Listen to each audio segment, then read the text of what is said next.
Dakle, ovo sada postavite, pošto će uskoro noći biti sve duže i duže i stvarat će se koncentracija vlage, samim tim će to privući dosta puževa. Dakle, ovo odradite odmah u samom početku, kako bi znači onaj prvi nalet gladnih puževa sprečili na vrlo jeftin i vrlo interesantan način.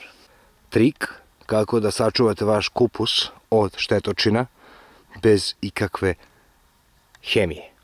U pitanju je staklena vuna, ona najobičnija staklena vuna. Dakle, to je ta vuna, najobičnija staklena vuna, najjeftinije. Logično je, staklo ne voli niko da osjeti na svojoj koži, pa tako ni štetočine, pre svega puževi golaći koji obožavaju ovaj kupus. Staklena vuna. Dakle, samo treba staviti oko kupusa, poređati malo staklene vune na različite strane. Jednostavno njega će to odbiti vrlo lako čim bude prišao staklenoj vuni. Neće mu se svidjeti. Naravno, dovoljno je jako malo, ne morate sve puniti staklenom vunom. Dakle, čisto malo da to njega odbije kada na to naiđe. Još jedna stvar koja savršeno odbija štetočine, koji nemaju jake oklope, u ovom slučaju puževi, ne vole poljoprivredni kreč.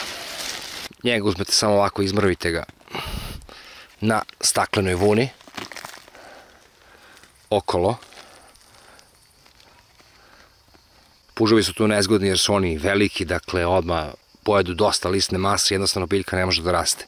Puževi ne vole oštre predmete, a ljudske od jaja nisu toliko oštre, što možete i sami zaključiti ukoliko stanete na ljudske od jaja ili na staklenu vunu, osjetit ćete ogromnu razliku. Staklena vuna vam ostaje na koži, jednostavno smeta i oni će odavde pobeći kao glavom bez obzira. Sitnih, kao što vidite, ovih insekata i ovih rupica. Nemojte se mnogo umarati oko toga, jer suština kupusa je u centru i on će sasvim fino izrasti. Bitno je samo da u početku, dok su kupusi mali, koliko toliko vodite računa da ima što više listova. Dakle, nemojte da vas uplaši nikakve rupe, to je sve prilično prirodno i sve normalno, kupus će izrasti, ali naravno morate ga redovno i obilato zalivati. Dakle, kupus mora da ima vlagu i ne samo kupus, nego svaka biljka.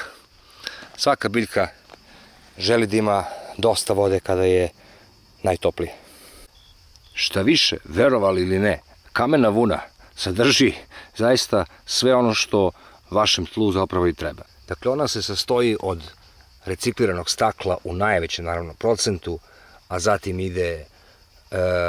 idu različiti minerali poput istog ovog kreča koji sam ja još dodao i određenih soli natrijuma koje su u prilično niskoj koncentraciji i neće smetati vašem tlu.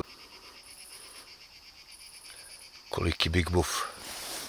Pogledajte, odnosno na šaku. Ogrom.